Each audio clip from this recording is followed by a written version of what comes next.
Hello, it's Adam Morrison. When it comes to top-tier contracting, my go-to choice is McGilvery Environmental. I know a thing or two about excellence, and that's exactly what you'll find with Kip McGilvery and his team. They're not just any contractor, they're the best in Spokane and North Idaho. From start to finish, they ensure your project is completed with the highest quality results. With years of experience and expertise, they handle it all. New construction, meticulous repairs, asphalt paving for residential and commercial properties, excavation, and even environmental remediation. So why wait? Reach out to Kip McGilvery Environmental today by calling 208-556-6384 for your free estimate. Don't forget to mention my name, Adam Morrison, and experience the difference McGilvery Environmental brings to the table. Again, that's 208-556-6384, McGilvery Environmental. My number one choice for all my contracting needs. M4 CPA is a family-owned accounting firm passionate about helping businesses and their owners create a secure future for their families. They pride themselves on the quality of their work and put their clients first, ensuring they get the attention and care they deserve. Their mission is to provide exceptional accounting services to help you achieve your financial goals. M4 CPA is all about building long-term relationships based on trust, integrity, and transparency. With a team of experienced professionals, they offer personalized solutions to meet your needs. If you're a Perimeter listener, here's an exclusive offer for you. Mention the Perimeter podcast when you reach out to M4 CPA and get a free business consultation to assess your financial strategies. So, if you're looking for an accounting firm that truly cares about your business, trust M4 CPA. Accounting you can trust with a personal touch. Learn more at m4cpa.com. It's time for Home Team Rewards. Zag fans, get your Bulldog branded ICCU Premier Rewards Visa credit card, the only card where you can earn rewards for everyday purchases while giving back to Gonzaga University. Choose from a Visa Rewards card with a lower rate or a Premier Rewards card with maximum rewards. With no annual fees, card control, and next-level security, you can spend smart from tap to app. Zags, rejoice! Find your card at iccu.com/gozags on approved credit.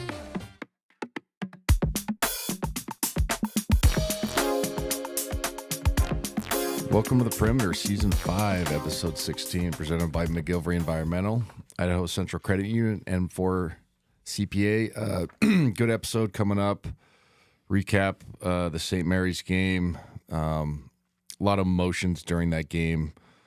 Last one for the foreseeable future. They'll ever play against them. A beautiful rivalry. Talk about that.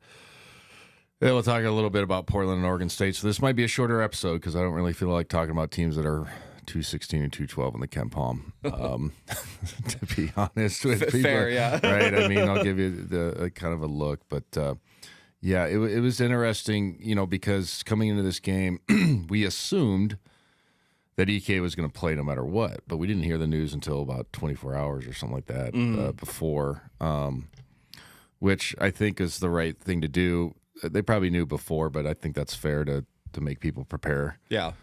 For and against. But going into that, you're like, all right, man, like I love our group, but if we don't have our big inside, at least one, it's going to be tough against St. Mary's. She's always really good on the glass and just a physically pounding team. And then they got two, the Harry Wessels kids is 6'11", I think, and then the McKeever kid is 7'1", and it looks all of it. Yeah.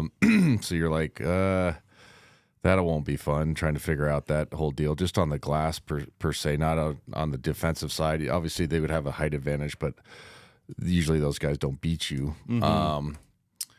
So, yeah, going into it, finally hearing that he was playing was a nice sigh of relief. But I don't know if you noticed this early, but he didn't move very good there about the first 10 minutes. No, he didn't. He took some jumpers that he made, but that were like – I got to say this the right way, kind of settling, you know what I mean? Because it's like, I don't know how much my ankle feels good. Right. And it's not saying that he's settling because he's soft. It's just like sometimes you got to let your body warm up and then you don't really know what you have. And so early on, I was kind of like cringing. I was like, ooh, if he's like, maybe he's really 80%, like legit. Yeah. And so that was kind of an interesting start to the thing, but we started off pretty well offensively. What I was really happy with, and this is a duh moment, but like it was nice to have the students in, and like the atmosphere was great. The atmosphere was amazing. It was amazing. You know, you had the buzz to it, and even the people in the other seats were, you can just feel a buzz. And when St. Mary's plays, usually all the big boosters come into town, so it's nice seeing those people as well. And it's just always fun. And so, what's crazy is they beat us the last 2 times in McCarthy. Yeah, which a lot of teams never really do ever, obviously. So there was a lot of at stake just for last WCC game. We're in first place, but then you'd be up 2 games theoretically. We got a loss. Santa Clara. We beat them, and then Santa Clara beat St. Mary's. So St. Mary's would have 2 losses, and I can't remember the last time St. Mary's finished not second or first. So that put them in a precarious spot to play 3 games potentially in the WCC tournament. Just thinking down the road, there's halfway through. The season, there's still 9 games left or whatever, 8, 9 WCC games, but that's something to kind of ponder. It's when is the last time they finished not first or second? So like I said, with Graham being in, you're like, okay, deep sigh of relief, but you're also like, okay, we still got to, go out there and execute. How does he look? He looks okay, like I said, but he made that 3 early. We shot it better. And what I put on my, before the game, the pregame was, he always did. If you don't listen to the games, people give them context. They always do 3 keys to the game right after the tip off, or right before the tip off. And the first one I put is pace. Like, it's always such a big issue with St. Mary's. And to start the game, we probably had 3 or 4 just simple throw ahead, either getting a foul or getting a really good shot at the rim. That's what you have to do against a team like that. That's really good in half court. So my point is, like, I was really pleased with just our mentality. Even the Manny first one where he missed the layup, but it was like, okay, we're throwing the ball ahead and we're kind of like hitting you first, so you can't set up. Because the last 3 games we've played against them, even though we won the WCC tournament final, I think that game was like 58-50 or something. It was just like we beat them in their own game, but it was like, man, we cannot get our style going. And it's been a while since, like I said, they beat us twice last year. So I was really happy with just the mentality that our guys had. Now, Morrison for them looks much improved. He was a good player last year, but he looks much improved. And they kind of let him do more than I've ever seen a Randy Bennett team deal with one guy, except at the point guard position. Now, at the point guard position, Deladova, McConnell. I can't believe I'm blanking on the guy that played in the league forever. Help me out with this one. He played for the Spurs. Oh my gosh. The Australian guy. God, I can't believe I'm blanking on it. Was he before or after Deladova? Before. He played for the Spurs forever. Yeah. Patty Mills. Yeah, Patty Mills. Okay, so anyway, like, they let those guys, come off 6 ball screens until you made a mistake, and then they'd play. And so, them throwing it to kind of a hybrid guy. Now, they used to throw it to Lindale, I know, but it was on the block is my point. And let him kind of survey and pump fake and take like 3 or 4 jab steps before going. I was like, I haven't seen this from a Randy Bennett team. Now, he's scoring it at like 19 and a half a game. And he was at like 9.5 rebounds. So he's, in all intents and purposes, could be the MVP of the league. Right. Especially if Graham doesn't, misses some more games. Right. Like, what I'm saying? He played all the game. Anyway. So he got going early, a little bit early, but I was kind of like, okay, this is not how they normally play. So I was kind of like, this style is going to serve us better, because it's easier to, kind of be in help and then make a guy beat you with taking tough contested shots, which I think he's good enough to do that, but can he score 35? I don't know. That's not a knock, but I'm just saying, like, with tough contested twos, and he gets to the free throw line a lot. He's a good player, but like I said, he's just not what St. Mary's normally does. And so I was a little bit surprised on that. He did have a good first half. Morrison, again, 4 for 9. He had 13, but everything was tough, right? Everything was a contested hand, you know what I mean? Like, getting pushed around. We only held him to 1 rebound. I was actually impressed with the Joshua Dent, point guard. He started off slow, but he ended up having 10 points, 3 or 4, 5 rebounds. in the first half, but we ended up holding them to 10 for 28, 36%. So once again, our defenses was terrific, like absolutely terrific. And like I said, we started off early good, and then we kind of went through a lull.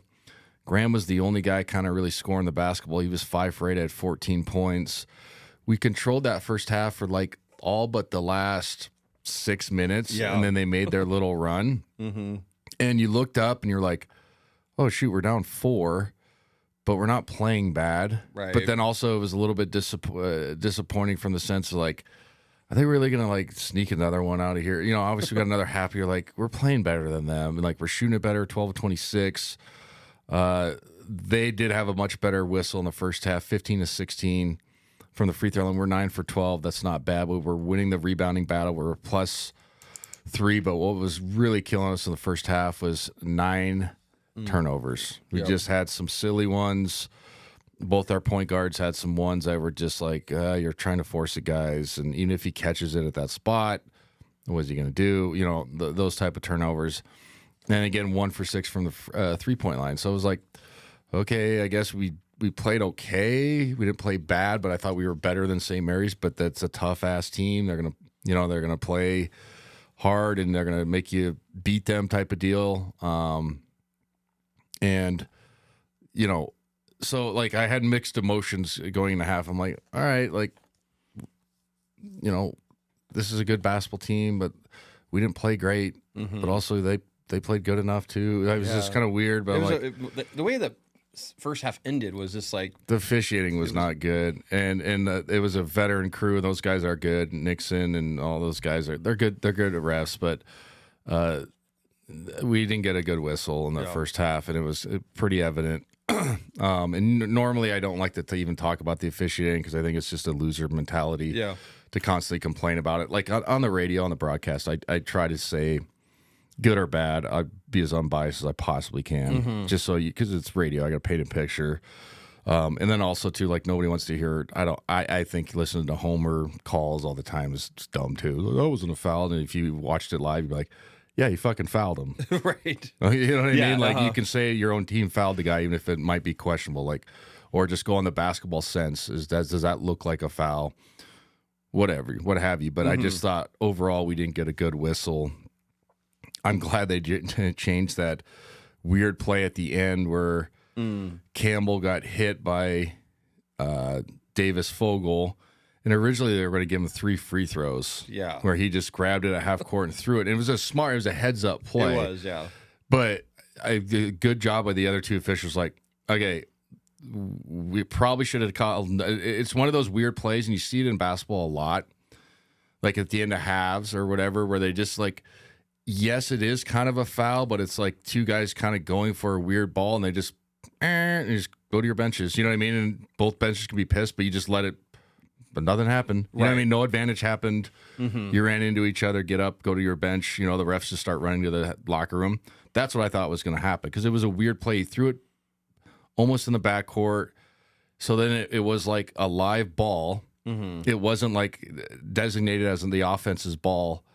Do you get what I'm saying? So like 2 guys are allowed to go for the same ball. Yeah. And so if they run into each other, then that's when you just like, half over, you know what I mean? Yeah. That's what I thought was going to happen. Like, and so when he called it and he signaled 3, I was like, oh God, like, he's going to lose his mind. Like, and we were killing him on the radio. The official made a call. And thank God the other 2 refs went over, like, all right, we can't give him 3. They're already in the bonus. Just give him like the 1-on-1 or 2. You know what I mean? Yeah. Like, he did the right, that was good officiating in that regards. Like, okay, like, we're going to get like batteries thrown at us if we.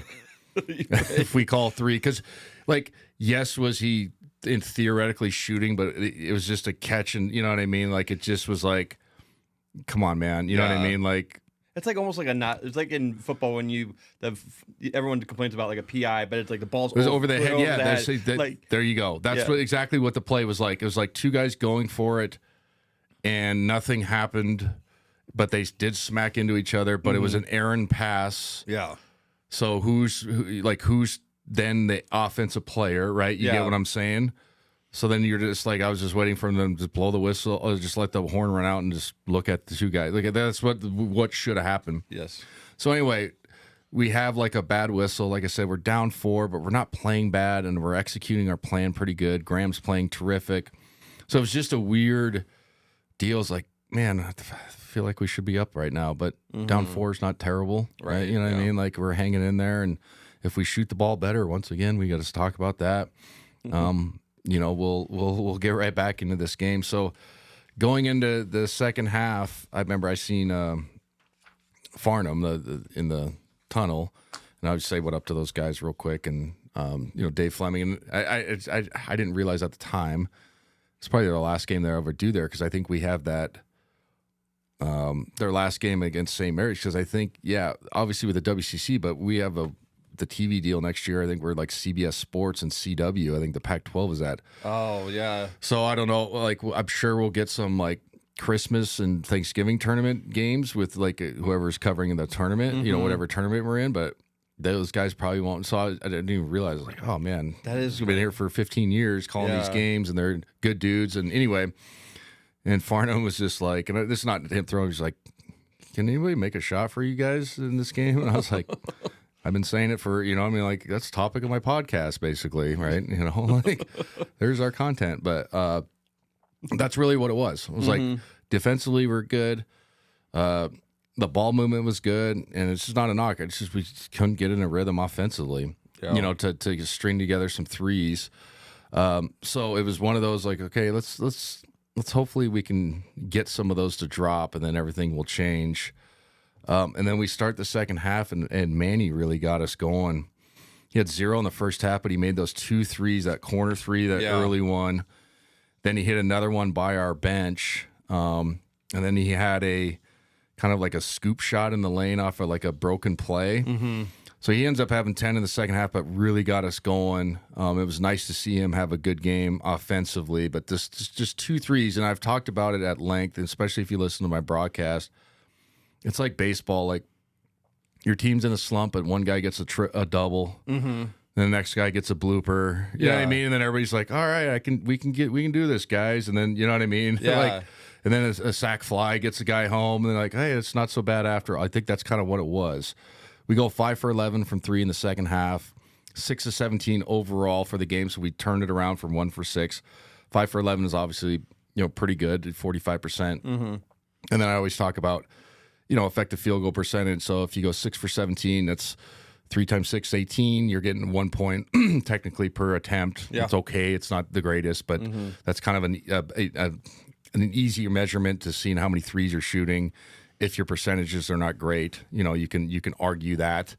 You know, so all in all, to start that half like that was absolutely terrific. And then we finally made our little run and got them kind of off their heels. But Graham Ike was absolutely fantastic the entire game. He ends up having his second 30-point game of the season at Gonzaga, 11 for 20, 3 for 5 from downtown. He makes all 5 of his free throws. Didn't rebound it great, but I think he had I'm pick my spots and when I want to jump in traffic, and I totally get that. Yeah. You know what I mean? That's like, I've been in that situation where I've had tweaked ankles, and you're just like, I'm going to save steps here. You know what I mean? I'm not going to rotate over, and that's not being lazy. It's just a reality deal. And then Jalen was terrific in the second half. He has 10 points, does a good job on the glass. We talked about Manny. And then Mario had a good stretch, too. He made a 3, which really helped us in the second half. Yeah. Had 9 points. But other than that, nobody else played great offensively. You know, as far as, you know, percentage-wise, we do +5 on the glass, which was huge. And then here's the number that really stuck out to me in the second half that kind of propelled us to, you know, extend the lead and come out here with an 8-point win, 73-65. We were 9-9 assist turnover in the first half, and we finished 18-10, so obviously 9-1. We took care of the basketball. Yes, yeah. Made the right plays. We hold them to 7 assists, 11 turnovers. That's kind of how they play smaller possessions, but they weren't, you know, firing on all cylinders offensively. They shoot 34%, 18 of 53, 8 of 25 in the second half, 6 of 21 from 3. What kept them in the game was 23 of 25 from the free throw line. That's 92%. We go 13 of 21, not great. But the theme I'm trying to get out of, I like to spit out all the numbers to kind of give everybody a how I'm looking at the game is defensively, man. These last 4 games with Braden being out and then Graham the last 3 or whatever it was, our guys have responded tremendously the defensive side. Absolutely. I mean, it's unbelievable as far as how much they've bought into how hard they have to play defensively. The scheme aspect, personnel. We didn't let Mikey Lewis get going. Remember last year he killed us. He did, yeah. From 3. We held Morrison to 16. What does that say? 15 points or 16? I can barely see it. 15 points on 5 of 14. So we hold their best player, that's averaging 19-9, to 15-4 on 14 field goal attempts. Dent had a good game, 6 of 12. He has 16, but he's averaging 13, so okay, he gets a little bit more. Yeah. I actually don't mind their freshman kid, the Dylan Shaw. He had 13. He played well, made his free throws, but he had 13 on 7 of shots. But point was, we just suffocated them defensively in the second half, and it wasn't like they were missing shots. It was everything was contested. Yes. Obviously, they missed a couple bunnies around the rim with their 2 bigs, but we did a good job of negating like Harry Wessel's ability to. He doesn't score the ball, but in the especially last year, he really killed us with like tip outs and pushing a guy in the back legally and getting an extra rebound. You know what I mean? Yeah. And then the kick out 3 where you like the last, especially the 2 losses last year, they always made like kind of those threes where you're like, oh my God, we just had the ball in our hands. One of our guys fell down. We're down 3. They get it at the end of the shot clock, one of those, and you're like, oh, now we're down 6, and there's less position. You know what I mean? Yeah. They didn't have that game, and we made those type of plays. So all in all, obviously being St. Mary's the last, I'm going to call it the last game of the Kennel. I don't see we would ever do a home and home with them. I just don't see it. It was satisfying, and I think everybody kind of understood the deal on that, and we've talked about it at length with the transfer portal and NIL. It's harder to build, tradition and understand that for certain groups because they're all new. But our guys had that look about them and understood what they were, partaking in, and it was just a cool sight to see them kind of grind one out, especially in the second half, and make those type of plays, and then. Obviously Graham grinded out and gutted out and play. He was hobbled. It wasn't bad, but if you notice, he had high top sneaks on. They never, like the complete high top deals. I didn't notice that. No, that's he had the ultra ups, and then I think he had the ones on. Probably the the McDavids that you loosen up or you put on. That's kind of like the tape. And anyway, you could tell it was like okay. And then he was taking way more jumpers than he ever does. He made them. Yeah. But it was like normally he posts and he goes into Barkley and then he backs guys down and does all those things. And he was like taking fadeaways and stuff just because he was like, all right. And so hats off to him for, answering the bell and being there for when his team needs him. And yeah, I was just really impressed with just our defense overall. And then the last 4 games, like I said, guys just understanding what's at stake as far as just a program-wide, we want to win this conference, but we want to beat our biggest rival who's beaten us twice. At home, yeah. At home, and it's the last time we'll play him there. You want to win that game. You do, yeah. And it's going to turn into a quad one. St. Mary's going to be an NCAA tournament team unless they completely falter, which they never do. They're 19-4. Yeah. They're 30-something in the Ken Palm. They're fine. They're a tough out for anybody. Yeah, it's just so impressive with them, too, and I say it every year, but, like, that Dent kid played, like, 0 minutes last year. He played 3 minutes a game last year, and the 3 minutes was probably skewed when he got in 10 minutes when they blew somebody out. Right. Seriously. Yeah, no, you're right, yeah. But they always do that. They always have somebody waiting in the wings at each position that they're just basically, like I almost said grooming. That's not the word we want to use in today's world. Like, training to be the next guy. Yeah. Right. And like they come in and they're like, that guy, like at the end of the bench last year, like I thought he was a walk-on and he's averaging 13. You know what I mean? Like they just find these guys that are solid, good players. He was a good point guard, gets in the paint, was under control, has a nice little jumper, shoots it well from 3. I was impressed with him. Yeah. But my point is like they lose Marcelonis last year and then they just like, they don't skip a beat. No, they don't. Yeah, I mean, they just literally don't skip a beat, and so it's always a fun atmosphere to play them. And I'm glad the students were there. I'm glad we played well, and it'll be interesting to see how, Graham's, I guess, body reacts to after that game, and then what happens in the 2 games leading up this week against UP, and then Oregon State. Now, are those teams the best? I just said no in the opener.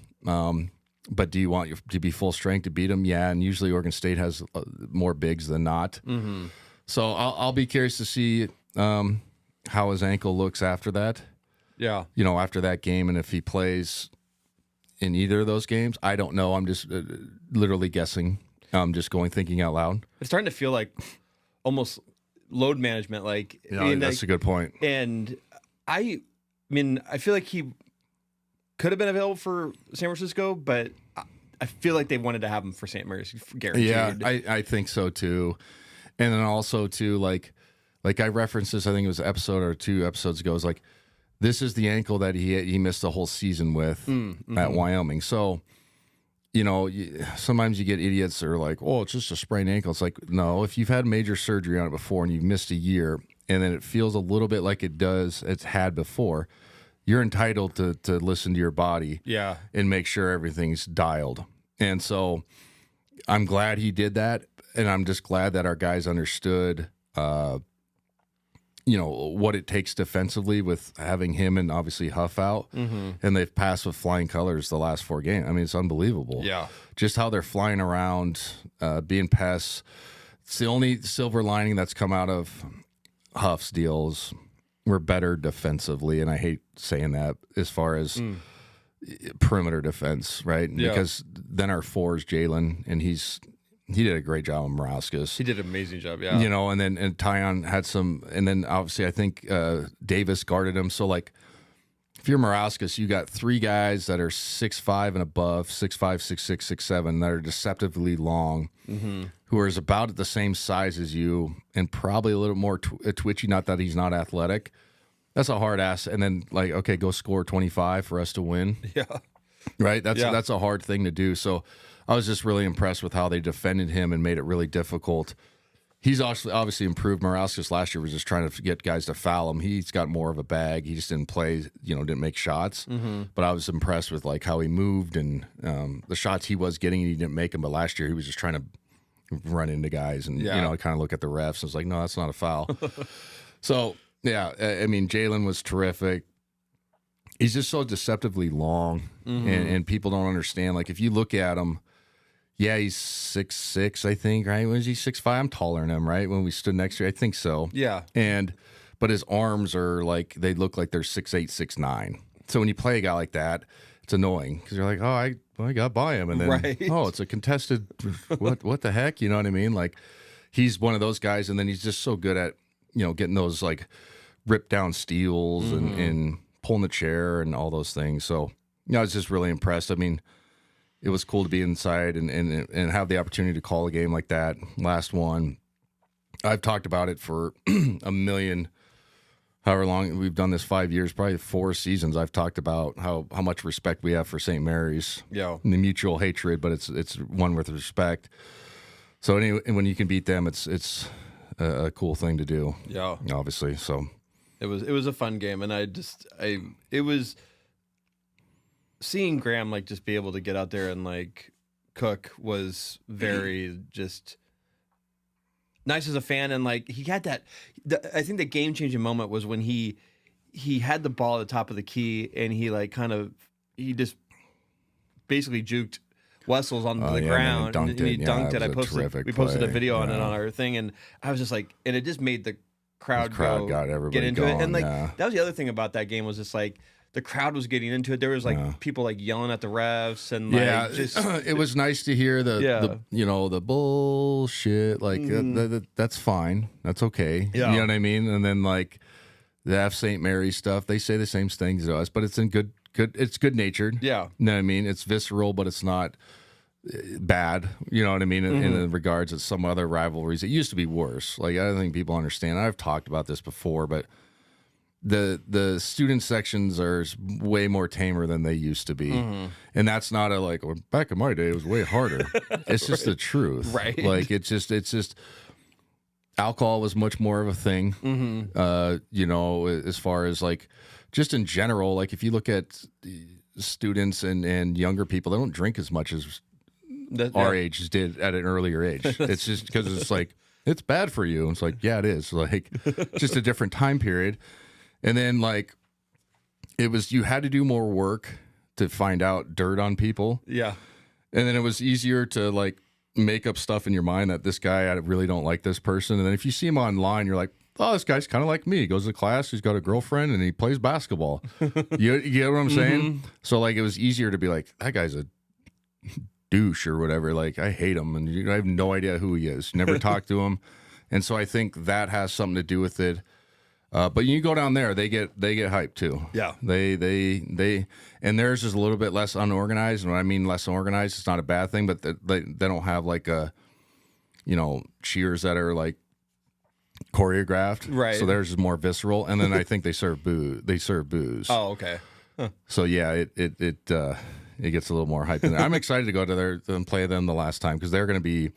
I'm assuming it's going to be their senior night. Oh yeah, it's the last game of the season, isn't Yeah, it? so regular season. It's going to be hyped. It's going to be. Yeah. It's going to be hyped, and hopefully we secure the number 1 seed. But we want to obviously go out again. But again, overall, just a terrific showing. Hats off to our fans. Hats off to the student section. Hats off to our guys. Yeah. Yeah, man. It's just crazy though. Like I said, I feel bad I didn't say anything. Not that it matters, but like to Dave Fleming and Farnham, like, damn, man, this is your last one. You know what I mean? Like I didn't even, it just didn't process. And then I watched, their feeds or whatever, their pages, and it's like, oh yeah, man, like holy shit, they've been calling these games for like 14, 15 years, those two, and they're really good at it, and they're good dudes. So they're probably like, man, this sucks. We like going to this game because it's always hyped, and it's usually a good game. And that is like, it kind of hit me at the end where I was just like, this is like the last time we're going to play St. Mary's at the Kennel, probably. Yeah, I don't ever see doing a home and home. Yeah. It's like they're both clubs are probably like, yeah, it was fun playing out. I never want to play again. Right. Good luck to you. You know what I mean? Yeah. So anyway. Do you want to talk about let's talk about the McGilvery player of the game. Okay. Like obviously I feel like it has to be Graham Ike. Yeah. It's Graham. He was just to see him rise to the level, and like when you mentioned like we've lost him the last 2 times, like he has to have some he wants to beat St. Mary's at home for the first time in 3 years since he's been here, and just to see him come out and kind of put it all out there was really cool. Yeah, he was terrific. Like I said, watching early, I was a little bit nervous because it just didn't have the push off, but sometimes adrenaline has to take over. You have to ankle has to loosen up, and then your mind has to, let it go too, and not protect it. But to him to make the shots that he's making, like the fadeaways and stuff, he didn't have that when he first got here. No, and that was a shitty shot when he first got here. Now it's like, okay, we can live with it. It's not the greatest. But once he gets his angle baskets, and then you add that to the fadeaway stuff that he can make now, then you're like, well, he's really hard to guard. Yeah. And being a lefty and all that stuff. And then the way he's improved his 3-point shooting is unbelievable. It's really cool. You know what I mean? So, yeah, I was really impressed with him, proud of him. It's senior year. He, obviously had that look. And to gut it out for your teammates is pretty special. So, I had goosebumps that night. I was just like, man, and it's hard for me to get. I'm excited, but it's hard to be like, yeah, you know what I mean? Right, I'm like, I've seen so many games and played and all that stuff, and it's not a nose in the air thing, but it's just, it's hard to be. And then before that game, I was like, fuck St. Mary's, man. These guys, you know what I mean? Like during it, and I was like, yeah, man, let's go.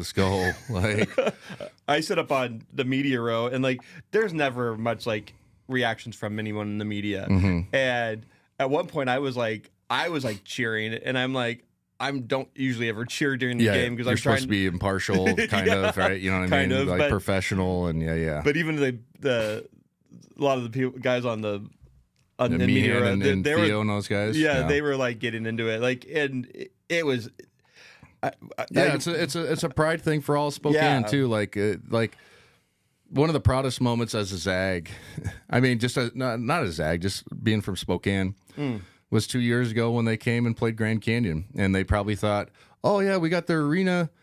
We got to stay in the Davenport. We've been here before. We know, and they came out, and it was a chorus of boos, and everybody was a Grand Canyon Antelope or whatever fan, and they lost. Yeah. And I remember thinking like, oh yeah, I love Spokane, because everybody literally was like, no, you're not. We're not cheering for you because of the WCC, and we reckon no. Yeah. And remember that? Yeah, like, I do. It was, and I remember people being, because we were obviously gone, and people sending me videos of them running out, and it's just you could hear it on the and it was like, God, I love Spokane. Heck yeah, dude. Like, that's a rivalry. That's what it's a rivalry, exactly. Like, we don't like you guys, and I think it rattled them. And then obviously when Grand Canyon started rolling, it was like, oh yeah, you're in a true road game now, bud. You know what I mean? Like, good luck. So anyway, much respect for them, but it was a cool night to be a part of. It was. The Perimeter will be right back after a word from our sponsor. It's time for Home Team Rewards. Zag fans, get your Bulldog branded ICCU Premier Rewards Visa credit card, the only card where you can earn rewards for everyday purchases while giving back to Gonzaga University. Choose from a Visa Rewards card with a lower rate or a Premier Rewards card with maximum rewards. With no annual fees, card control, and next-level security, you can spend smart from tap to app. Zags, rejoice! Find your card at iccu.com/GoZags on approved credit. Part of it was. What else you got? Do you want to talk anything about the games? Portland and Oregon too. Let's I'll at least do the I'll do some of the numbers real quick. Okay, so Portland, they're 10-14, 3-8 conference, 9-5 at home. 1-9 away, no neutral games. Their leading scorer is Joel Foxwell. Don't know who he is. Shooting 40%, 35 from three. Shooting some ton of threes, 147. Decent from the free throw line, 78%. Averaging 15.5. And then they have another guy, Timo George. Looks like a big, shooting 69%. 2 of 11 from three, so I assume he's a big. Yeah. And averaging 12.5. So they have five guys average over 10. Mm-hmm. They're always offensively, what's the word? Proficient in the sense, like they're offensive minded. That's what I'm trying to get to. Shante coaches his tail off. They play hard, and we've beaten them a ton of times. Yeah. And they're just, it's hard for them, a group like that. And this is the same story, and this is not just Portland. It's hard to build because every time you have good players, they go chase money, or they chase, well, shit, if I was got the ball more, I'd be averaging 17 instead of 12. Like this shit. You know what I mean? And that's what happens a lot. And sometimes it's like, it's an uphill battle for programs that do try. He coaches hard, you know, energetic, younger guy, blah, blah, blah. And people leave. And so then you're always shuffling, and then it's almost scary if you get good, and you're like, well, enjoy it while it lasts, guys, because here they go. Yeah, I feel like those, like Corvallis and Pullman, like where WSU and Oregon State are located, like they're facing an uphill battle with recruiting because they get guys to come in, and you're right, like they leave, but it is hard to build. It's hard to build. It just is, and UP is a great campus. My daughter had a scholarship offer from the women's program, and we went on a visit there, and the women's program's terrific. Coach Meek's great, Batsell, they're like really good program, and the campus is beautiful. It is. It's cool. It's much like Gonzaga's, you know, old buildings, the old Catholic Jesuit stuff. It's just unique. Their facilities are fine. You know, they're not old. Yeah. They're older, but they're not like gross. You know what I mean? They got everything you want. So like, it's a cool place. And then you're in kind of the outskirts of Portland, if you get what I'm saying. Yeah. You get what I mean? So you don't deal with some of the other stuff that Portland has to offer. I'm not saying that's a knock, but it's a safe school. That's what I'm trying to get at. And so you're like, yeah, this is a cool place. And Portland's a Portland area, and Seattle area is a great basketball area as it is for high school. There's a lot of good players, and that's been well documented. You know, state of Oregon, state of Washington has good players. It's just hard because guys leave, and it's just what happens. And so, you know, it's a team that we've had a lot of success with. When I gloss over them, it's not a disrespectful thing, but they're 10-14, and we should win the basketball game. Yes. This is what I'm trying to get at. But it'll be cool to go there again, because I had one of my best games there. I think my sophomore year. I think Slam Magazine was doing a piece on me, and I knew they were coming to the game, and I was nervous to not have a good game, because that's back then. It was like, if one guy's coming out to see, he's probably the only game he's going to watch. Right. And so you don't want to look like shit. And I played good, and then it was Derek Ravio, buddy of mine, obviously a point guard. He was from there, so you want to play well, so he gets a win. And then B Mike's from Portland. You know what I mean? Like there's a lot of like Gonzaga roots. Was Ravio's dad coaching there at the time? No, he was, but his numbers retired. Oh, okay. He was like one of their best players of all time. Okay. Yeah, like Rick Ravio, like could hoop. Like everybody I've ever talked to was like, oh, Rick he could play for you guys right now. You know what I mean? That's what we used to hear. Like he's that good, but in the 80s or whatever, 90s or whatever he played. So yeah, like the Portland trip's always fun, because also too, when I was playing, it was easy. I could get tickets, and then people could zip down, right? You go watch a road game, but you're not so far away, and then you're going out, well, whatever. So it'll be kind of sad again playing that last one there in the I can't even remember the name of the gym, but it's unique, and we used to sell it out when we used to go there. And There's a small gym, right?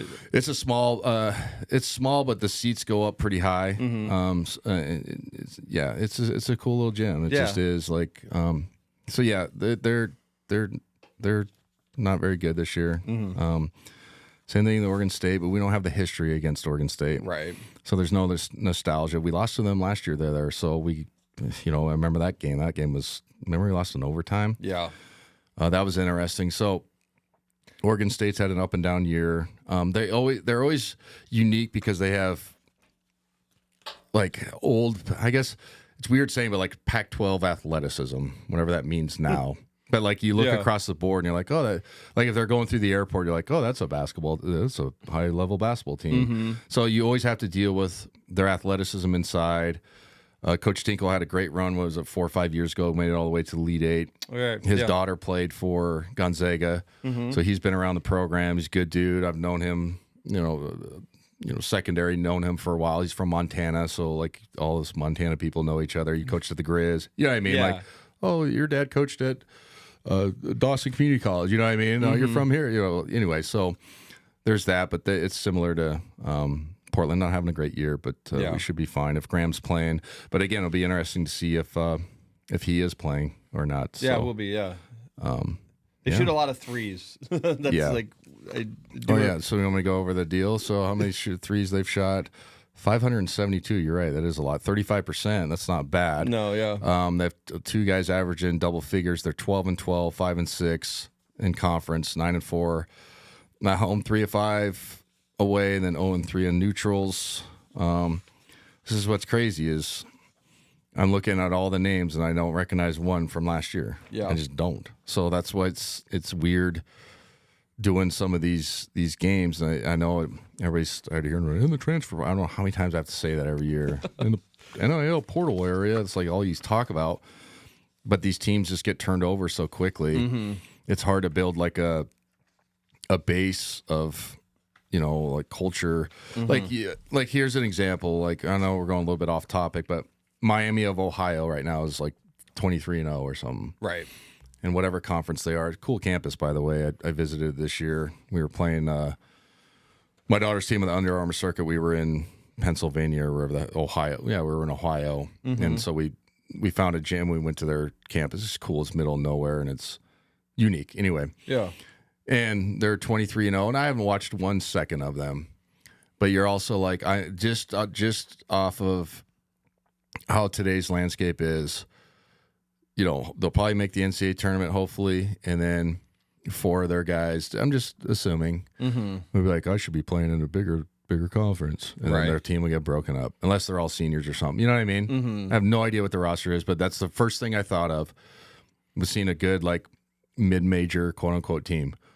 There goes all their guys. Right. Unless you can somehow, like, if you get guys that are like, screw it, let's just go have another good season next year. But like you're gonna get 3 agents be like, dude, you should be getting this, man. Like you're getting screwed over. It's like, no, actually the experience and being really good is pretty cool. That doesn't happen for a lot of people. That's true. Like, Yeah, man. Weird thing to think about, because like, had that existed when Gonzaga was starting, Like, like it doesn't exist. It doesn't Like, exist. Nothing exists, right? Yeah. If that's the case, and that's what's so unique about our run is there was a lot of teams that have had deep runs in the NCAA tournament, but nobody sustained it as long as we have, and then turned it into a blue chip. Right. You know, there's the old Wichita State. You know, remember they beat us in whatever year that was, 08 or whatever. The #1 seed when we were in Salt Lake. They built a new gym, I think, the year after, 2 years after, and they literally, there's some guys that I knew that played there, and then, you know, through coaching trees, they literally called it like the house that Gonzaga built, because they had that run, and then they go to the Final Four, and then they had some good teams. They had Van Leep and then Ron Baker. They had some good teams, good coach. Everybody was excited. Donation money, and they built a gym off of it, but then they couldn't sustain it. Yeah. Do you see what I'm saying? So, like, my point is, like, it's hard when you see these, you know, quote unquote mid-majors. If they get good, they disappear because everybody gets picked off. It sucks. I mean, Gino Auriemma had the best rant. And if anybody's a true basketball head, I think it was 2 years ago, and I might have talked about this on a previous episode, but just going into transfer portal and whatever, and like, this is not me saying it's not right as far as kids having options. I'm a free market guy. Yeah. You know what I mean? You're allowed to do whatever you want in your own life, but there's got to be guidelines, is my point. Yes. And he did a post-game presser. I know it's the girls' side, but he goes, I think they played like St. John's or somebody in their conference, Rutgers or something like that. And they sneak out with a win, and then he's just like, you know how unfair this is that this guy outcoached me? I'm just paraphrasing. Outcoached me, developed all these really good players, and probably next year I'll probably get 2 of them. Yeah. And he's the one that's benefiting from it. But he's just like, so this is not fair. Yeah. And it's true. It is true. So like, it's like some of these programs turn into developmental programs for other schools. Yeah. And then the counter is like, well, you don't think kids can move upward? I'm not saying that. But it's just like, where does the lower end, and I hate saying the word lower because it sounds dismissive, but it's not.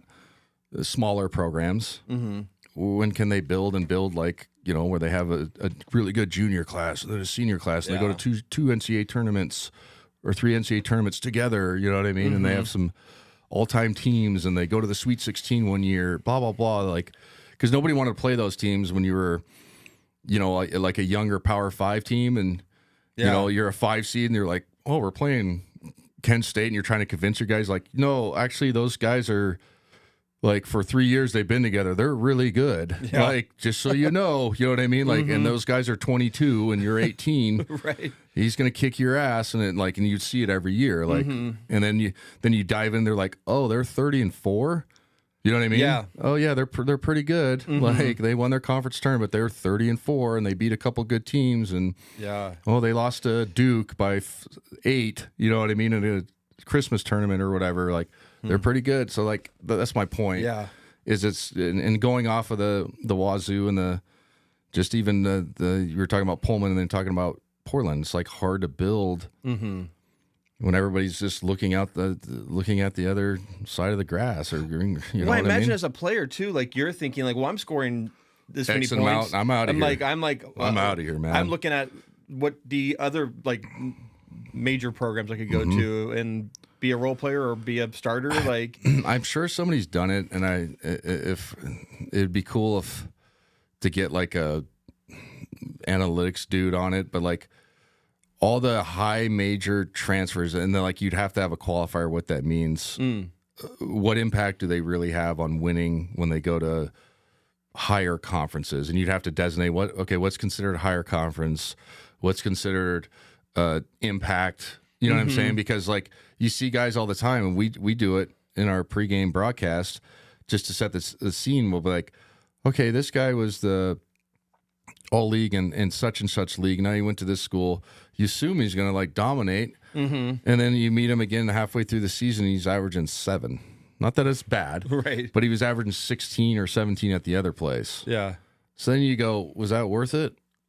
No, it's not. I'm not just talking about scoring points, but you know what I mean? Then you go, I don't know. So to me, I know I just went on a kind of a rant here, but it's always interesting when you play those type of teams, Oregon State, Portland. It's so hard because half their guys left. They left the year before. So you kind of give them a tip of the cap for at least still being out there playing hard and competing every year. And that's not like a sympathy thing, but like if you're a coach, you have to start all over again. And your best guys leave. And then you hope the guy that you got to replace them is just as good. Yeah. And it seems like the lower teams are like, they're picking up this kind of like, oh, they just all go. It's a bunch of lateral moves too. You see guys that have gone to like 4 different schools, and they're all the same like level. Yeah. So then I'm also sitting there. I'm always like, so what was the point of like going from a Patriot League school to a Big West school? Right. Geography, okay, but whatever that means. Was it some NAL, but it can't be like life changing? But also, you don't like talking about other people's pockets. That's true. You know what I mean? Like that's not fair because you don't know what everybody's. 50,000 maybe mean something different to certain other people, right? So you hate doing that, but also you're like, well, Uncle Sam gets half of that, so you know what I mean? Like, it's just like, okay, what is it? Was it worth it? Blah blah blah. But that's an episode for. It's a whole. It is. It really is. It is because it's hard to get behind. Cheering for like the mid-major teams, and I hate that term because we got labeled that, but it was a different landscape. Because you just wonder, are they gonna be gone next year? Yeah, and it's not gone because of graduation; it's gone because somebody's calling him right now and recruiting him to be a corner 3 guy at a power 4 or whatever. And I don't know. It's hard to be like, yay, college basketball. I mean I want, we definitely. This is going to come up multiple times, but we can definitely end it here because I feel like we could go on. You keep going. You keep going forever. So I was like doing some stats last night. I was like, what? I'm trying to find like some interesting stats, and I found this website that has like really advanced stats. And something that stuck out to me is that Gonzaga is number 2 in the nation in team percent of points from 2-pointers at 60%. Yeah. So 60% of our points come from 2-pointers. Yeah. But on the opposite end for 3-pointers, we're 349 in the nation in 3-pointers. And it was just like, it was really just a unique stat in that like, it just kind of shows like how much we're not relying on the 3-pointer this year, and we're just winning games with 2-pointers, which you've talked about a lot. Like that's just, that's not typical. It's not typical in today's game. Now, that number is definitely higher, obviously, with, what was Braden leading the country in field goal percentage, and he had the most field goals in the country before he got hurt. Yeah. And then Graham's shooting whatever's probably close to 60% and averaging 19 or 18. You know what I mean? Yeah. So you're getting a lot of 6-footers and guys that can make them.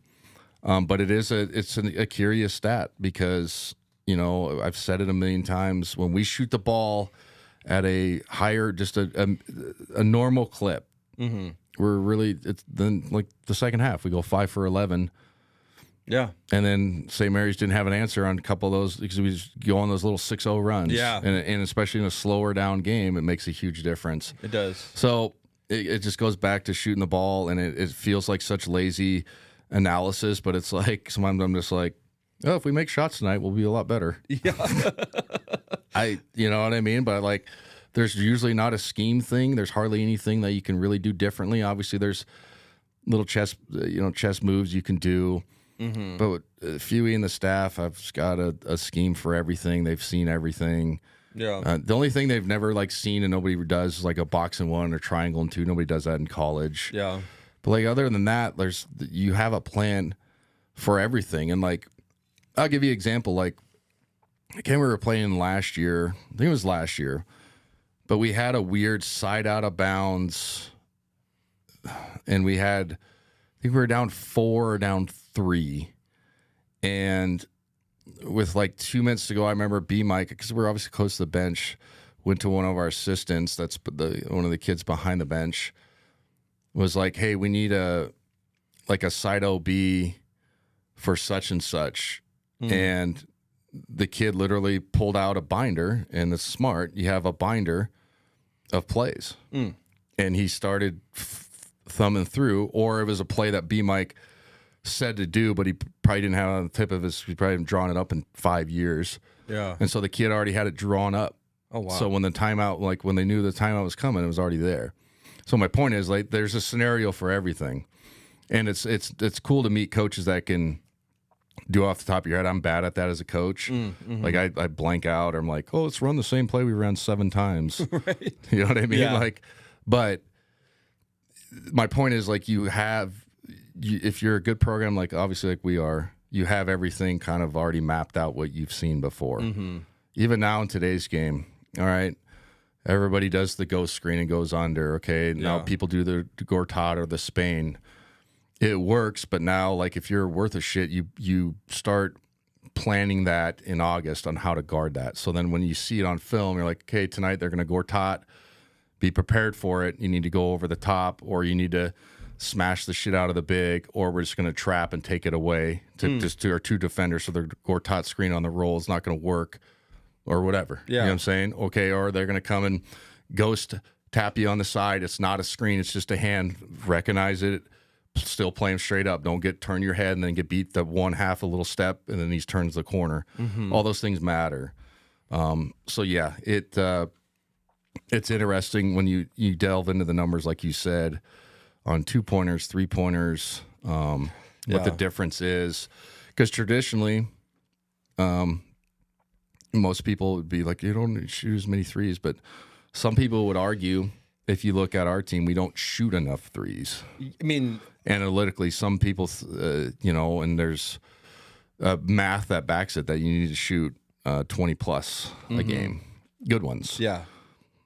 We're definitely Right? we're not there. I guess we are. We shot 17 last game. Yeah. So, But I'm not just talking about percentage making them, just shooting them. right? Yeah, just shooting them.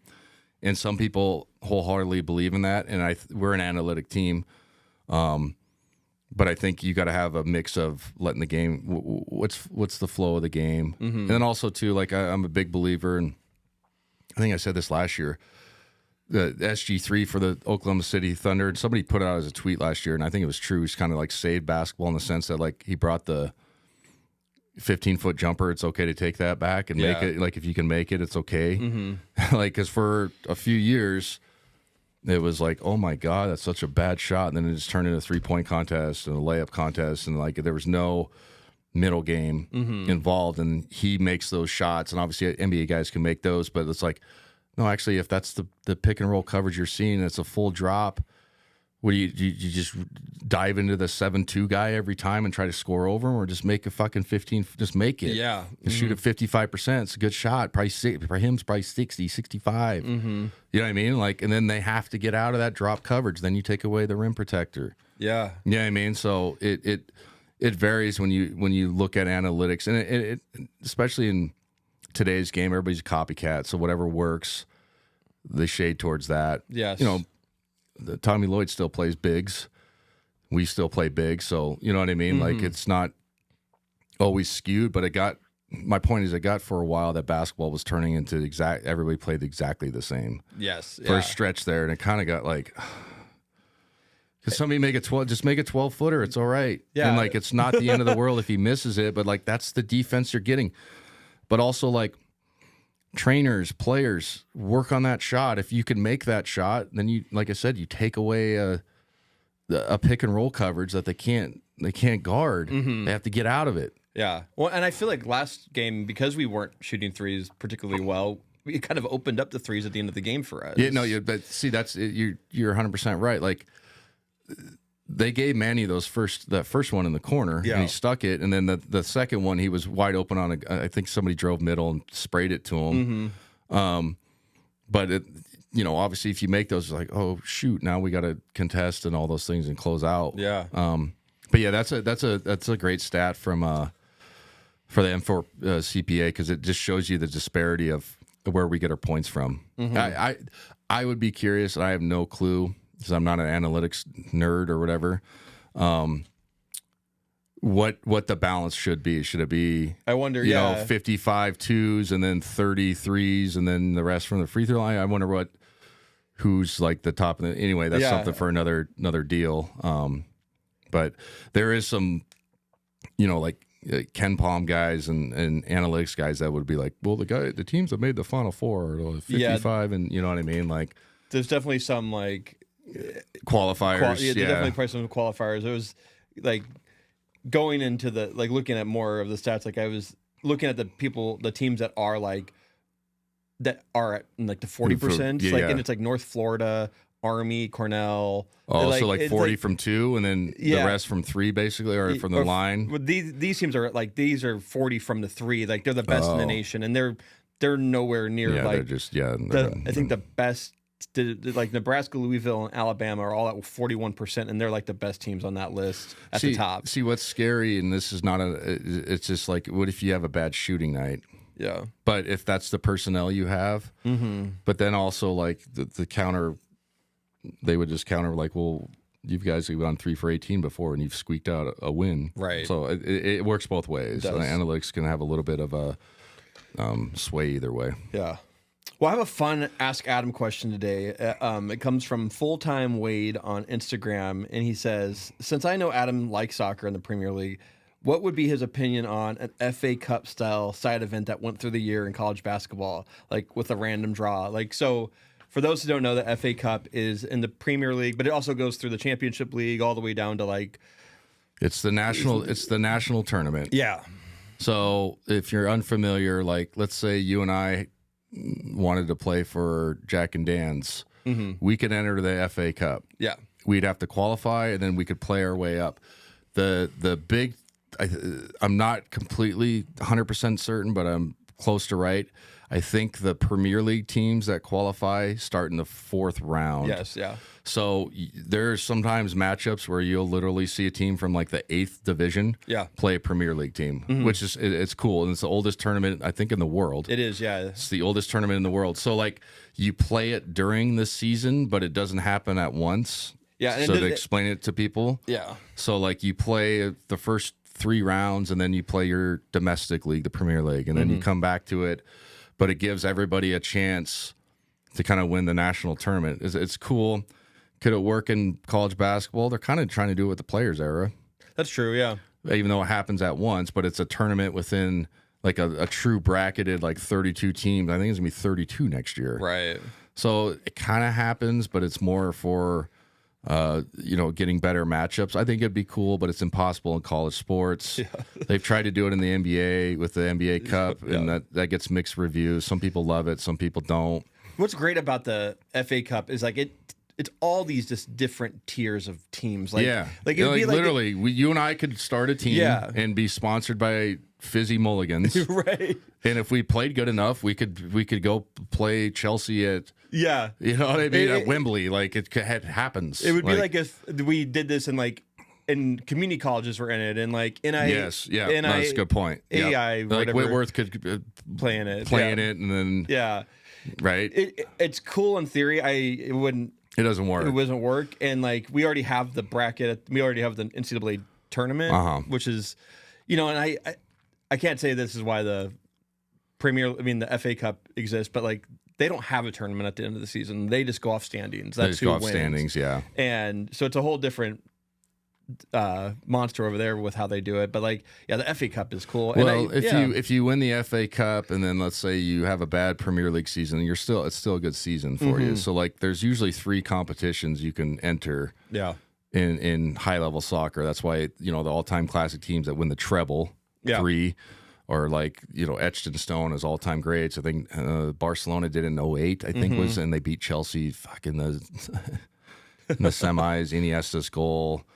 There was 2 handballs late. Essien had the wonder goal. We should have won that. I'm still mad about that. I swear to God, it was 08 or 09. That was my like true fandom of Chelsea was Drogba, Lampard, Essien, Ballack, Maluda, Basingwa, like it was Ivanovic, like it was that Peter Cech, like that was my Chelsea era. Anelka, like that was, and that Barca team was, I think it was Henry, Messi, Iniesta, Xavi, Holy cow. Puyol, who was an all-time defender. I'm missing. I don't know if Eto'o was on that team too. Like, it was dumb. Mm-hmm. Dumb. That and they won a good treble. Yeah. And we had them 1-0, and we were up, and there was a loose ball. Essien missed it out the edge of the box, and it was just a little back pass, and fucking Iniesta, top right corner, dude. Like, and I used to see it in slow motion. Because the whole thing was we went there and went 0-0 because it's the way goal thing.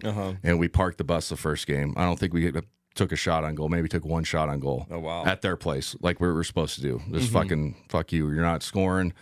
We're getting out here 0-0, and then we're going to go to our place, and we get the wonder goal, the left foot off the bounce, hits the top of the crossbar from Essien, who's like one of the best central defensive midfielders of that time. And yeah, it was brutal. It was brutal. Yeah. And I had to walk in the locker room after, and Powell's a big Barcelona fan. Obviously, Kobe was too, and I had to hear bullshit from them for a week. That's what sucked. I mean, seriously. Yeah, like, no. It's like Essien, and then so Iniesta, like it pissed me off. Still mad about it. Like, it was, yeah. This is Jose Mourinho era. Let's 1-0. That's all we gotta do. That's all you gotta do. Oh man. Yeah, it sucked. That was Champions League though. That was an FA Cup, but anyway. Yeah. Well, I mean, great, fun question. I always love talking about these. Like, his thing is you could get some weird matchups like Duke away. I think his thing was like you could get matchups where Duke's playing against Weber State. And like, he's 100% right. And like that's what's cool about that tournament is, like let's say because they play a home and home. Yeah. Tottenham will go have to play at like some Central Valley High School field. Right. Yeah. Definitely. Yeah. And it's like a club that's worth $2 billion. Oh, you got to play us at our place. You know what I mean? It's a cool tournament, and teams like that usually get beat. One, really good team a year, like they get 1-0 or something weird happens, or they play on like a slop pitch, and they just like, no, you have to. This is our pitch. Like, you got to play on it. You got to play. Yeah. It's cool. That would be cool to see. Like, Duke playing small, like Eastern Washington. Carolina did it a few years ago. Roy Williams, I think, is last year. He played at Wofford. Remember that? He just played at Wofford and was like, yeah, well, I think they opened the building. He was like, sure, we'll come play you guys. That's it was cool. Yeah, it's just like, all right. And that's my thing for Pepperdine. Remember I talked about that last time? We should go down there and open their building. Definitely, yeah. Help them out, and then come back up, and we'll get the 54 in a row, and then close the chapter. Absolutely. But like, go help them out and go see the new building, and when I say help, not in a degrading way, but like, hey, you'll sell some tickets. Yeah. Get people to show up to your new place, and we'll probably win. Yeah. And you don't have to pay us anything. That would be cool. Because I think we're doing the UCLA thing again, the series. So let's go play UCLA first, and then just 2 days later go play Pep real quick. Just drive up PCH real quick, like old times, and go get a win in a new building, and then you have 53, and be like, hey, you got to come up here in the next year. We'll fly you up, and we'll play in December or whatever. And I love the idea of having like more games like that where your big teams are playing in smaller venues. I agree. It's a good way. We got some housekeeping to do. We're still doing the McGivery ticket giveaway. We'll be announcing the game next week. But we're just getting reviews flowing in, and it's been really cool to see them all come in. And we got one from Get There on Apple Podcasts. That's the username. Having Adam Morrison as a host provides Zag fans an expert player perspective that's insightful and entertaining. He really understands players, the college game, and the Zag organization and culture. Oh, thank you, Get There. I wonder if that's a poker reference, Get There. But nonetheless, we appreciate everybody, tuning in. Obviously, go vote again on the Inlander local podcast, best of. We appreciate that. We're going to do the hat giveaway right now. Yeah. Let's get the names in there. But again, we do appreciate everybody, engaging with us and keeping this podcast going, because it is fun. It's informative. We enjoy it. We get to talk good hoops. And, like I said, we'd like to give a different perspective on kind of the Zags. I will say we were getting some, during the last game, there were people switching over. They were commenting that they were switching over from the broadcast to listen to the radio broadcast. 590 KQNT on iHeart, 96.1. They're on iHeart. So if you want to listen, and like I said, if you're watching on TV, it's a delay. We get it. But if you want to see the hour pregame and hour postgame, it's a perfect analysis of what happened. Obviously, not perfect. I mean, as far as just a different perspective. Huddy's obviously the best, so I just coattail off of him. But we kind of give our initial reaction to the game. So when the game ends, just turn it on real quick and listen. Yeah. It helps us out too, obviously. Yeah. So yeah. Well, here we go. Here's the. All right. Let's see here. Libby Tudor, Tudor. Perfect. Libby, I'm guessing maybe Tudor. I don't know. But you are the winner. Put it up to the camera. Here we go. So we just nobody thinks we. I've never got this thing to focus right, but maybe since it's that'll work. But I will say everyone that's won so far has contacted me before I even posted about it. So perfect. So thank you for listening and then like paying attention and contacting via DM on Instagram. It's so I don't have to like seek you out. So I appreciate that. And the first hat is now on the way, and the other hat got delivered. So wherever you're at, I'll get the hat to you. And, yeah, we'll get it to you. And Brandon will get it to you. I'm not doing shit. So, like Adam said, please go vote for us on the perimeter for the Inlander for best of local podcast. And I was going to ask you. I mean, we're in the week of the Super Bowl. Who do you got winning? Do you? So, obviously, you want the Seahawks to win. I'm a Broncos fan by family. Yeah. My cousin actually caught that touchdown in the previous game. Frank Crum was the big man touchdown. That's my first cousin. I was watching in the hotel room. I went absolutely ballistic. He said it, and he usually comes up to my place once a summer. I remember asking him when he was at University of Wyoming, so when's the last time you like touched the ball in a game? And I think he said his senior year of high school he recovered a fumble. So the big guys never literally just don't just open play, touch the ball. Yeah. And so like they called a play for him. So anyway, I'm a Broncos fan. Yeah. So I'm gonna root for the Seahawks. It's kind of interesting that they're here already. You know, I mean, it feels like it's 1 year early. Not that they're not great, true. but Yeah, it just feels like it was like, all right, first year of McDonald playoffs, and then you lose in the, you know what I mean? But it's like, but it's pretty cool to see them rocking and rolling. But being a Northwest podcast, I think I have no choice but to say the Seahawks. You could say whatever. I was hoping for the Broncos just because of your connection. That's what if he would have won, I would have had to make like a real decision to go to the game. Yeah. And honestly, and like just get even face value tickets, I want to not like to pay for it, but it's like if your family's in the Super Bowl, you kind of have to go. So like I was literally watching the game and about ready to go, okay, book ticket, at least get down there, and then, hey Frank, can you get me a face value ticket? You know what I mean? Like he couldn't give me one for free, but give me a face value. That would have been like a smooth $8,500. But it's one of those you kind of have to do. But the snow got him, I think. But I mean, I feel like Denver's going to be good too. They're good. They're good. NFL's so weird though, man. Yeah, like so true. You get there and then you know what I mean. You just never know. It's the league of hope, and that's what they want. Mm-hmm. Like any year can happen. But here's the question I got. I know we've gone too far. As Seahawk fans, I'm sure there's some listening to it. If you're Mike McDonald, and this is not a pick a scab, but there's a situation where it's late. Are you automatically by default handing it off just because this team has nothing to do with the previous regime, right? Anything of that? By default, are you just handing the fucker off at least once?